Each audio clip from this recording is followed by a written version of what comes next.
Hello, Namaskara. In this video, we'll discuss Rani Chennamma University Belagavi Bachelor of Arts, that is BA Economics syllabus, third sem SEP Economics syllabus. ನಮಸ್ಕಾರ. ಈ ವಿಡಿಯೋలో ನಾವು Rani Chennamma university Belagavi ಅವರದು economics syllabus ನೋಡೋಣ. BA third semester economics ಸಿಲೆಬಸ್ನ ನೋಡೋಣ ಅಂತ. So ಮೊದಲಿಗೆ total ಏನಪ್ಪಾ ಅಂತಂದ್ರೆ ನಿಮಗೆ 5 ಯೂನಿಟ್ಗಳು ಅದಾವ್ರಿ. ಈ ಸತಿ ನೀವು ಟಾಪಿಕ್ ಏನೈತೆ ಅಂದ್ರೆ ಇಂಡಿಯನ್ ಎಕನಾಮಿ ಅಂತಂದು ಹೇಳಿ ಓದ್ತೀರಿ ನೀವು. ಓಕೆ, ಏನು ಓದ್ತೀರಿ? ಇಂಡಿಯನ್ ಎಕನಾಮಿ ಅಂತಂದು ಹೇಳಿ. ಸೊ ಟೋಟಲ್ ನಿಮ್ಗೆ ಎಷ್ಟು ಯೂನಿಟ್ಸ್ ಅದಾವ್ರಿ? 5 ಯೂನಿಟ್ಗಳು ಅದಾವ. My dear students, you have got totally 5 units. So ಕನ್ನಡದಾಗ ಯಾಕೆ ಮಾಡಿಲ್ರಿ ಸಿಲೆಬಸ್ ಅಂತ ಕೇಳಕ್ ಹೋಗ್ಬೇಡ್ರಿ. ನಿಮಗೆ ಸಿಲೆಬಸ್ ಅವರು ಕೊಟ್ಟಿದ್ದನ್ನ ಇಂಗ್ಲೀಷ್ ಒಳಗೆ ಕೊಟ್ಟಿದಾರ. ಸೊ ಇಂಗ್ಲೀಷ್ ನೋಡ್ಕೊಂತ ಹೋಗ್ರಿ ಯಾವ್ಯಾವ ಅಂತ ಹೇಳಿ, ನಿಮ್ಗೆ ಕನ್ನಡವಾಗಿ ಈಸಿಲಿ ಗೊತ್ತಾಗ್ತೈತೆ. ಅದೇನು ಭಾಳ ದೊಡ್ಡ ವಿಷಯ ಇಲ್ಲ. ಸೊ ಮೊದಲಿಗೆ ನೋಡ್ರಿ, ಯೂನಿಟ್ ನಂಬರ್ 1 ಏನೈತೆ ಅಂತ ಹೇಳಿ, ಇಂಟ್ರೊಡಕ್ಷನ್ ಟು ಇಂಡಿಯನ್ ಎಕನಾಮಿ. ಅದ್ರೊಳಗೆ ಏನು ಹೇಳ್ತಾರೆ ಅವರು? Features of Indian economy, structural growth of Indian economy, India's GNP gross national profit, GDP ಗೊತ್ತದ ನಿಮ್ಗೆ, ಗ್ರಾಸ್ ಡೊಮೆಸ್ಟಿಕ್ ಪ್ರಾಡಕ್ಟ್ ಅಂತೇಳಿ, and per capita income, inflation and GDP growth in India, human development index HDI. Meaning ಹಂಗಂದ್ರೆ ಏನು? HDI ಅಂದ್ರೆ ಏನಂತ ಹೇಳಿ ಕೇಳಿದಾರ, value and comparison with other countries. So ಇದಿಷ್ಟು ಏನಪ್ಪಾ ಅಂದ್ರೆ ನಿಮ್ಗೆ ಫಸ್ಟ್ ಇಂಟ್ರೊಳಗೆ ಕಾಣ್ತಾರೆ. ಸೊ ಭಾಳಷ್ಟು ಈಸಿ ಇದ್ರಿ. ಫೀಚರ್ಸ್ ಆಫ್ ಇಂಡಿಯನ್ ಎಕನಾಮಿ, ಭಾರತದ ಒಂದು ಆರ್ಥಿಕತೆದ ಒಂದು ಏನಪ್ಪಾ ಅಂತಂದ್ರೆ ಫೀಚರ್ಸ್ ಏನು ಅದಾವ ಅಂತ ಹೇಳಿ ಕೇಳಿದಾರ ಅವರು. ಆಮೇಲೆ ನೆಕ್ಸ್ಟ್ ಸ್ಟ್ರಕ್ಚರಲ್ ಗ್ರೋತ್ ಕೇಳಿದಾರ. ಇಂಡಿಯಾಸ್ GNP ಅಂದ್ರೆ ಏನು, GDP ಅಂದ್ರೆ ಏನು, ಅದ್ರದ್ದು ಏನೇನು ಇದಾವ ಅಂತ ಹೇಳಿ ಕೇಳ್ತಾರೆ. ಪರ್ ಕ್ಯಾಪಿಟಾ ಇನ್ಕಮ್ ಏನೈತಿ, ಅಥವಾ ಅದ್ರ ಬಗ್ಗೆ ಒಂದು ಟಾಪಿಕ್ ನಿಮ್ಗೆ ಕೊಟ್ಟಿರ್ತಾರೆ, ಅದನ್ನ ಓದ್ಬೇಕು ನೀವು. ಇನ್ಫ್ಲೇಷನ್ ಅಂದ್ರೆ ಏನು, ಪಾಯಿಂಟ್ಸ್ ಬರ್ತಾವ, ಪಾಯಿಂಟ್ಸ್ ನೆನ್ಪಿಟ್ಕೋಬೇಕು. GDP, ಓಕೆ, ಇದಿಷ್ಟು ನೆನ್ಪಿಟ್ಕೋರಿ. ಇನ್ನು ಯೂನಿಟ್ ನಂಬರ್ 2 ನೋಡ್ರಿ, ಅಗ್ರಿಕಲ್ಚರಲ್ ಡೆವಲಪ್ಮೆಂಟ್ ಅಂತ ಹೇಳ್ತಾರವ. ಇಂಡಿಯನ್ ಎಕನಾಮಿ ಒಳಗೆ ನೀವೇನು ಕಲಿತೀರಿ? ಯೂನಿಟ್ ನಂಬರ್ 2 ಒಳಗೆ ಅಗ್ರಿಕಲ್ಚರಲ್ ಡೆವಲಪ್ಮೆಂಟ್, 2ನೇ ಪಾಯಿಂಟ್. ಮೈ ಡಿಯರ್ ಸ್ಟೂಡೆಂಟ್ಸ್, ಬರೀ ಇದನ್ನೇನಪ್ಪ ಅಂತಂದ್ರೆ ಎಕ್ಸಾಮ್ ಪರ್ಪಸ್, ನಿಮ್ಮ BA ಎಕ್ಸಾಮ್ ಪರ್ಪಸ್ ಅಷ್ಟೇ ನೋಡಕ್ ಹೋಗ್ಬೇಡ್ರಿ. It is very helpful for your IAS exams, IAS IPS ನೆನ್ಪಿಟ್ಕೋರಿ. ಆಮೇಲೆ KS ಎಕ್ಸಾಮ್ ಆಗಿರ್ಬೋದು. ಭಾಳ ಜನ ಈ PSI ಆಗ್ಬೇಕಂತಿರ್ತಾರ. ನೀವು ಏನಪ್ಪ ಅಂತಂದ್ರೆ ಇಲ್ಲಿ IAS ಡ್ರೀಮ್ ಇಟ್ರಿಪ್ಪ ಅಂದ್ರೆ ನೀವು PSI ಈಸಿಲಿ ಕ್ಲಿಯರ್ ಮಾಡ್ಕೋತೀರಿ. ಭಾಳ ಈಸಿ ಆಗಿಬಿಡುತ್ತೆ ನಿಮ್ಗೆ. ಅದ್ರ ಕನಸನ್ನು ಇದನ್ನು ಕಟ್ಕೊಂಡು ಈ ಥರದ ಅಭ್ಯಾಸ ಮಾಡ್ಬೇಕು. IAS IPS ಅದ ಅಂದಾಗ ಇವು KS PSI ಅದು ಈಸಿಲಿ ಕ್ಲಿಯರ್ ಆಗ್ತಾವೆ. ಬರೀ ನಿಮ್ಮ ಡಿಗ್ರಿ ಎಕ್ಸಾಮ್ ಪರ್ಪಸ್ ಅಷ್ಟೇ ಓದ್ಬೇಡ್ರಿ, ನಿಮ್ಮ ಲೈಫ್ ಪರ್ಪಸ್ ಓದ್ರಿ. ಭಾಳ ಹೆಲ್ಪ್ ಆಗ್ತಾವೆ ಇವು. ಬರೇ ನಿಮ್ಮ ಸೆಮಿಸ್ಟರ್ ಎಕ್ಸಾಮ್ಸ್ ಅಂತ ಓದ್ರಿ ಯೂಸ್ ಇಲ್ಲ. ಈ ನೋಡ್ರಿ, ಯೂನಿಟ್ ನಿಮ್ಮೇನು ಫಸ್ಟ್ ಸೆಮಿಸ್ಟರಿಂದ ಹಿಡ್ಕೊಂಡು ಲಾಸ್ಟ್ ಸೆಮಿಸ್ಟರ್ ಮಟ್ಟ ಏನು ಕಲ್ತಾರಲ್ಲ, ಅವ ಬೇಸ್ ರೀ ನಿಮ್ಗೆ. ಅವು ಬೇಸ್ ಅಗದಿ ಸ್ಟ್ರಾಂಗ್ ಇತ್ತಪ್ಪ ಅಂತಂದ್ರೆ 110% ಏನಪ್ಪ ಅಂತಂದ್ರೆ ನೀವು IAS IPS ಅಥವಾ PSI ASI ಎಕ್ಸಾಮ್ಸನ್ನ ಈಸಿಲಿ ಕ್ಲಿಯರ್ ಮಾಡ್ಕೋಬೋದು. ಯಾಕೆ ಇಂಜಿನಿಯರಿಂಗ್ ಸ್ಟೂಡೆಂಟ್ಸಿಗೆ ಟಫ್ ಆಗ್ತಿತ್ತಪ್ಪ ಅಂತಂದ್ರೆ ಅವ್ರಿಗೆ ಇದಕ್ಕೆ ಈ ಸಬ್ಜೆಕ್ಟ್ಸ್ಗಳು ಲಿಂಕ್ ಇರಂಗಿಲ್ಲ. ಅದರ ಮೇನ್ ಕೇಳೋದನ್ನ ಯುವ ಸಬ್ಜೆಕ್ಟ್, ಆರ್ಟ್ಸ್ ಹುಡುಗರಿಗೆ ಯುವ ಹೆಲ್ಪ್ ಆಗೋ ನೆನ್ಪಿಟ್ಕೋರಿ. ಓಕೆ, ಇನ್ನು ಯೂನಿಟ್ ನಂಬರ್ 2 ನೋಡ್ರಿ ಏನೈತಿ. ಸೊ ನೀವು ಈಗಿಂದನೇ ಅಭ್ಯಾಸ ಮಾಡಕ್ಕೆ ಸ್ಟಾರ್ಟ್ ಮಾಡಿರಿ ಮೈ ಡಿಯರ್ ಸ್ಟೂಡೆಂಟ್ಸ್. ಹೆಂಗಿದ್ರು ನೀವು ಏನಪ್ಪ ಅಂತಂದ್ರೆ ಸೆಮಿಸ್ಟರ್ ಎಂಡ್ ಬಂದ ಕೂಡಲೇ ಅಭ್ಯಾಸ ಮಾಡ್ತಾರೆ. ಸೊ ಸ್ಟಾರ್ಟ್ ಫ್ರಮ್ ನಾವು, ಈಗಿಂದನೇ ಸ್ಟಾರ್ಟ್ ಮಾಡಿದ್ರಿ ಅಂದ್ರೆ 110% you will achieve your dreams. ನಿಮ್ಮ ಸಿವಿಲ್ ಸರ್ವಿಸಸ್ ಎಕ್ಸಾಮ್ಸ್ ಅದೇನು ಗೋಲ್ ಇರ್ತೈತೆ, ಅಥವಾ ಗೌರ್ಮೆಂಟ್ ಜಾಬ್ದೇನು ಒಂದು ಕನಸು ಇರ್ತೈತೋ ಅದು ನನಸಾಗ್ತೈತಿ. ಈಗ ಮಂಗನಗತೆಗೆ ಮಾಡಿ ಆಮೇಲೆ ಲಾಸ್ಟ್ಗೆ ಡಿಗ್ರಿ ಮುಗಿಸಿ ಓದ್ತೇನೆ ಅನ್ನೋದಿತ್ತಪ್ಪ ಅಂತಂದ್ರೆ ನೋ ಮೈ ಡಿಯರ್ ಸ್ಟೂಡೆಂಟ್ಸ್, ಅದು ಆಗಂಗಿಲ್ಲ ರೀ. ಈಗಿಂದ್ರೆ ಓದ್ಕೊಂತ ಹೋದ್ರೆ ಅಷ್ಟೇ ಆಗ್ತೈತಿ, ಹೊರತಾಗ ಆಗಂಗಿಲ್ಲ. ಓಕೆ, ಯೂನಿಟ್ ನಂಬರ್ 2 ನೋಡ್ರಿ, agricultural development, importance and problems of Indian agriculture. So importance ಅಂತ ಹೇಳ್ತಾನವ, importance and problems of Indian agriculture.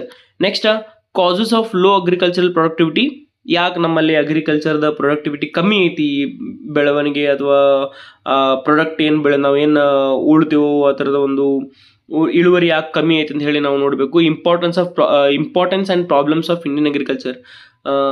ಈ ನಮ್ಮ ರೈತಾಪಿ ಒಳಗೆ ಸಮಸ್ಯೆಗಳು ಯಾವಿದಾವ, ಆ ಥರದ ಎದಕ್ಕೆ ನಾವು ಈ ಅಗ್ರಿಕಲ್ಚರ್ನ ಬೆಳೆಸಬೇಕು ಅಂತಂದು ಹೇಳಿ ಒಂದು ಟಾಪಿಕ್ ಅದಾವೆ. ಓಕೆ, ಜನರಲ್ ಆಗಿ ನೆನಪಿಟ್ಕೋಬೇಕು ನೀವು, ಅಂದಾಗ ನಿಮಗೆ ನೆನಪುಳಿತಾವೆ. Okay, measures to increase agriculture productivity in India, minimum support price policy, sources of agricultural finance, agricultural marketing in India, defects and its measures, new agricultural policy of India, artificial intelligence in agriculture. So ಇವಿಷ್ಟು ಏನಪ್ಪಾ ಅಂತಂದ್ರೆ ನೀವು topics ಅದಾವ unit number 2 ಒಳಗೆ ನೆನಪಿಟ್ಕೋರಿ, agricultural development ಒಳಗೆ. Okay, ಇನ್ನು unit number 3 ನೋಡ್ರಿ ಯಾವ್ದಾವ ನೋಡ್ರಿ.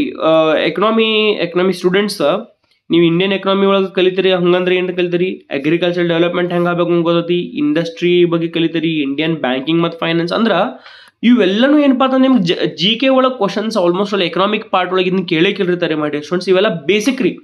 ಇವನ್ ಗಟ್ಟಿಗೊಳಿಸೋದಂದ್ರೆ 100% ಏನಾದ್ರು ನೀವು ಗೌರ್ಮೆಂಟ್ ಜಾಬ್ಸ್ನ ಹಿಡ್ಕೊಂಡಿರ್ತಾರೆ. ಇವನ್ನ ನೀವು ಸರಿಯಾಗಿ ಓದಂಗೆಲ್ಲ ಡಿಗ್ರಿ ಮುದ್ಕೊಳ್ಳಿ ಓದ್ತೇನಂತೀರಿ, ಹಂಗೆ ಆಗಂಗಿಲ್ರಿ. IAS IPS ಮಾಡೋರು ಇದ್ರಪ್ಪ ಅಂದ್ರೆ ಈಗಿಂದ ನಿಮ್ಮ ಸ್ಟಡಿ ಚಾಲೂ ಆಗಿರಬೇಕು, ಪ್ರಿಪ್ರೇಷನ್ ಚಾಲೂ ಆಗಿರಬೇಕು. ಓಕೆ, ಥರ್ಡ್ ಪಾಯಿಂಟ್ ನೋಡ್ರಿ, industrial development, classification and importance of industries in India. Heavy industries, ದೊಡ್ಡ ದೊಡ್ಡ ಇಂಡಸ್ಟ್ರೀಸ್ ಯಾವ್ದಾವ, ಮೈಕ್ರೋ ಇಂಡಸ್ಟ್ರೀಸ್ ಅಂದ್ರೆ ಸಣ್ಣ ಇಂಡಸ್ಟ್ರೀಸ್ ರೀ ಯಾವ್ದಾವ, micro small and medium enterprise ಅಂತ ಹೇಳ್ತಾರ, MSMEs ಅಂತ ಹೇಳಿ in India. Importance, problems, measures to overcome. So ಈ MSME ಏನದಾವು, ಮೈಕ್ರೋ ಸ್ಮಾಲ್ ಆಮೇಲೆ ಮೀಡಿಯಂ ಎಂಟರ್ಪ್ರೈಸಸ್. ಮೈಕ್ರೋ ಅಂದ್ರೆ ಸಣ್ಣ ರೀ, ಸ್ಮಾಲ್ ಅಂದ್ರೆ ಅದಕ್ಕಿಂತ ಸಣ್ಣ ಅಂತಂದೇಳಿ, ಆಮೇಲೆ ಮೀಡಿಯಂ ಎಂಟರ್ಪ್ರೈಸ್ ನಾರ್ಮಲ್ ಎಂಟರ್ಪ್ರೈಸ್ ಏನಿರ್ತಾವೋ ಅದ್ರ ಇಂಪಾರ್ಟೆನ್ಸ್ ಏನೈತಿ. ಓಕೆ, ಅದರ ಒಂದು ಲಾಭ ಆಗಿರ್ಬೋದು ಅಥವಾ ಅದ್ರ ಏನೇನದಾವ ಇಂಪಾರ್ಟೆನ್ಸ್ ಅಂತ ಹೇಳಿ. ಪ್ರಾಬ್ಲಮ್ಸ್ ಏನತ್ತಾವ, ಅವ್ರಿಗೆ ಏನು ಪ್ರಾಬ್ಲಮ್ಸ್ ಫೇಸ್ ಮಾಡತ್ತ ಅಂತೇಳಿ. ಆಮೇಲೆ ಮೆಜರ್ಸ್ ಟು ಓವರ್ಕಮ್, ಇವೇನು ನಾವು ಪ್ರಾಬ್ಲಮ್ಸ್ ಫೇಸ್ ಮಾಡ್ತಾವಲ್ರಿ ಅವೆಲ್ಲ ಬೆಳೆಸ್ಬೇಕಂತೇಳಿ, ಅದರಿಂದ ಹೆಂಗೆ ನಾವು ಓವರ್ಕಮ್ ಮಾಡಬೇಕು, ಹೆಂಗೆ ಮೇಲ್ ಬರ್ಬೇಕಂತ ಹೇಳಿ. Next MNCs India, multinational companies. MNCs ಅಂದ್ರೆ multinational companies. Okay, in India, sources of industrial finance in India, new industrial policies in India ಅಂತ ಹೇಳಿ. ಇನ್ನು ಯೂನಿಟ್ ನಂಬರ್ 4 ನೋಡ್ರಿ, ಬ್ಯಾಂಕಿಂಗ್ ಮತ್ತು ಫೈನಾನ್ಸ್ ಅಂತ ಹೇಳ್ತಾನೆ ನಾವು.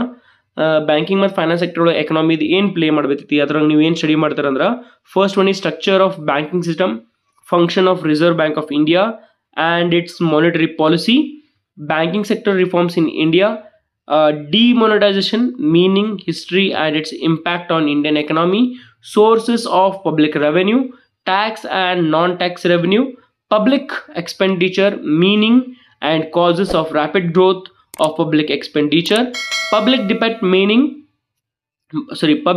meaning, sources of public debt, budget meaning, types of budget, physical policy, meaning and objective. So physical policy ಅಂದ್ರೆ ಏನು, ಅದ್ರ ಮೀನಿಂಗ್ ಮತ್ತು ಆಬ್ಜೆಕ್ಟಿವ್ಸ್ ರೀ. ಇನ್ನು ಇಂಡಿಯಾಸ್ ಫಾರಿನ್ ಟ್ರೇಡ್, ನಾವೇನು ಫಾರಿನ್ ಟ್ರೇಡ್ ಮೊನ್ನೆ ಇನ್ಸ್ಟಾಗ್ರಾಮ್ ಒಳಗೆ ನೋಡಿರ್ಬೋದು ನೀವು, ಏನಂತ ಹೇಳಿ ಟ್ಯಾರಿಫ್ ಒಮ್ಮೆ 500% ಹೆಚ್ಚಾದೈತಿ, ಅಷ್ಟಾದೈತಿ ಇಷ್ಟಾದೈತಿ ಅಂದ್ರೆ ಆಮದು ಮತ್ತು ರಫ್ತದ ಏನದ ಟ್ಯಾಕ್ಸಸ್ ಅದಾವ ಹೆಚ್ಚು ಮಾಡೋದ್ರ USA ಟ್ರಂಪ್ ಅನ್ನ ಹೆಚ್ಚು ಮಾಡೋ ಅಂತಂದು ಹೇಳತ್ತಿದ್ರು. ಸೊ ಇವೆಲ್ಲ ಜನರಲ್ ನಾಲೆಜ್ ರೀ. ಬರೀ ಫೋನ್ ಇಟ್ಕೊಂಡು ಕೂತ್ರ ಆಗಿಲ್ಲ, ಅಲ್ಲಿ ನೀವು ಭಾಳಷ್ಟು ನಿಮ್ಗೆ ಸೋರ್ಸಸ್ ಸಿಗ್ತಾವೆ, ಆನ್ಲೈನ್ ಸೋರ್ಸಸ್, ನೀವು ಅದನ್ನು ಮಾಡ್ಬೋದು. ಅಕಸ್ಮಾತ್ ನಿಮಗೆ ಡೈಲಿ ಬೇಡ, ವೀಕ್ಲಿ ಒನ್ಸ್ ನಿಮಗೆ ಕರೆಂಟ್ ಅಫೇರ್ಸ್ ಮಾಡ್ರಿ ಅಂತಂದು ಹೇಳಿದ್ರೆ ಆ ವಿಡಿಯೋನ ಮಾಡ್ತೀನಿ. ಇಲ್ಲಿವರೆಗೂ ನಾ ಏನಪ್ಪ ಅಂತಂದ್ರೆ ಬರೀ ಇಂಗ್ಲೀಷ್ ವಿಡಿಯೋಸ್ ಜಾಸ್ತಿ ಮಾಡೀನಿ, ಇಂಗ್ಲೀಷದಷ್ಟೇ. ಉಳಿದಿದ್ದು ನಿಮ್ಮ ಈ ಹಿಸ್ಟ್ರಿ, ಎಕನಾಮಿಕ್ಸ್ ಮತ್ತು ಸೋಷಿಯಾಲಜಿ, ಪೊಲಿಟಿಕಲ್ ಸೈನ್ಸ್ ಏನದಾವು ಬರೀ ಮಾಡೆಲ್ ಕ್ವಶನ್ ಪೇಪರ್, ಆಮೇಲೆ important questions model question paper ಅಷ್ಟೇ ಮಾಡೀನಿ. ಆಮೇಲೆ ಸಿಲೆಬಸ್ ಮಾಡೀನಿ. ಅದನ್ನು ನಂದು ಮೇನ್ ಸಬ್ಜೆಕ್ಟ್ ಏನಪ್ಪ ಅಂತಂದ್ರೆ ಇಂಗ್ಲೀಷ್. ನೀವು ಚಾನಲ್ ತೆಗೆದು ನೋಡ್ಬೋದು, ಬರೀ ಇಂಗ್ಲೀಷ್ ವಿಡಿಯೋಸ್ ಅಷ್ಟೇ ಮಾಡಿರ್ತೇನೆ ನಾನು. ಹಂಗೆ ಅಕಸ್ಮಾತ್ ನಿಮ್ಗೆ ಕರೆಂಟ್ ಅಫೇರ್ಸ್ ಮಾಡಿರಪ್ಪ ಅಂತಂದ್ರೆ ಆಬ್ವಿಯಸ್ಲಿ ನಾನು ಆರ್ಟ್ಸ್ ಸ್ಟೂಡೆಂಟ, ಕರೆಂಟ್ ಅಫೇರ್ಸ್ ಮಾಡ್ತೀನಂತ. ನಿಮಗೆ ಬೇಕಂದ್ರೆ ಹೇಳ್ರಿ, ವೀಕ್ಲಿ ಒನ್ಸ್ ಏನು ಮಾಡೋಣ ಅಂದ್ರೆ ಕರೆಂಟ್ ಅಫೇರ್ಸ್ನ ಡಿಸ್ಕಸ್ ಮಾಡೋಣ ಅಂತ. Okay, I will make a video ವಾರಕ್ಕೆ ಒಂದ್ಸತಿ. ಬೇಕಂದ್ರಿಪ್ಪ ಅಂತಂದ್ರೆ ಸರ್ ಮಾಡ್ರಿ ನಮಗೂ ಹೆಲ್ಪ್ ಆಗ್ತಿತ್ತು ಅಂದ್ರಿ ಅಂದ್ರೆ 100% I will make a video on GK. ಅದ್ರ ನಿಮ್ಮ ಸಪೋರ್ಟ್ ಬೇಕ್ರಿ ಮೈ ಡಿಯರ್ ಸ್ಟೂಡೆಂಟ್ಸ್. ಇನ್ನು ಯೂನಿಟ್ ನಂಬರ್ 5 ನೋಡ್ರಿ, ಏನದಾವ, India's foreign trade, meaning and features of foreign trade, volume, composition, directions of India's foreign trade, recent position of India's balance of payment, new foreign trade policy of India, WTO and Indian economy. ಇವಿಷ್ಟೇನಪ್ಪ ಅಂದ್ರೆ ನಿಮ್ಗೆ India's foreign trade. ಇನ್ನು reference books ಹೇಳಿದಾರ್ರಿ, ನಿಮ್ಗೆ ಕನ್ನಡದೊಳಗೆ ಕೊಟ್ಟಿರ್ಬೋದು, ಕೆಳಗೆ ನೋಡ್ರಿ. ಅಗ್ರವಾಲ್ ಅಂತಂದು ಹೇಳ್ತಾನೆ ನಾವು, ಅಗ್ರವಾಲ್ ಬುಕ್ ನೆನ್ಪಿಟ್ಕೋರಿ. ಇಂಡಿಯನ್ ಎಕನಾಮಿ, ಲಕ್ಷ್ಮೀನಾರಾಯಣ ಅಗರ್ವಾಲ್ ಅಂತ ಹೇಳಿ ಅಗ್ರ.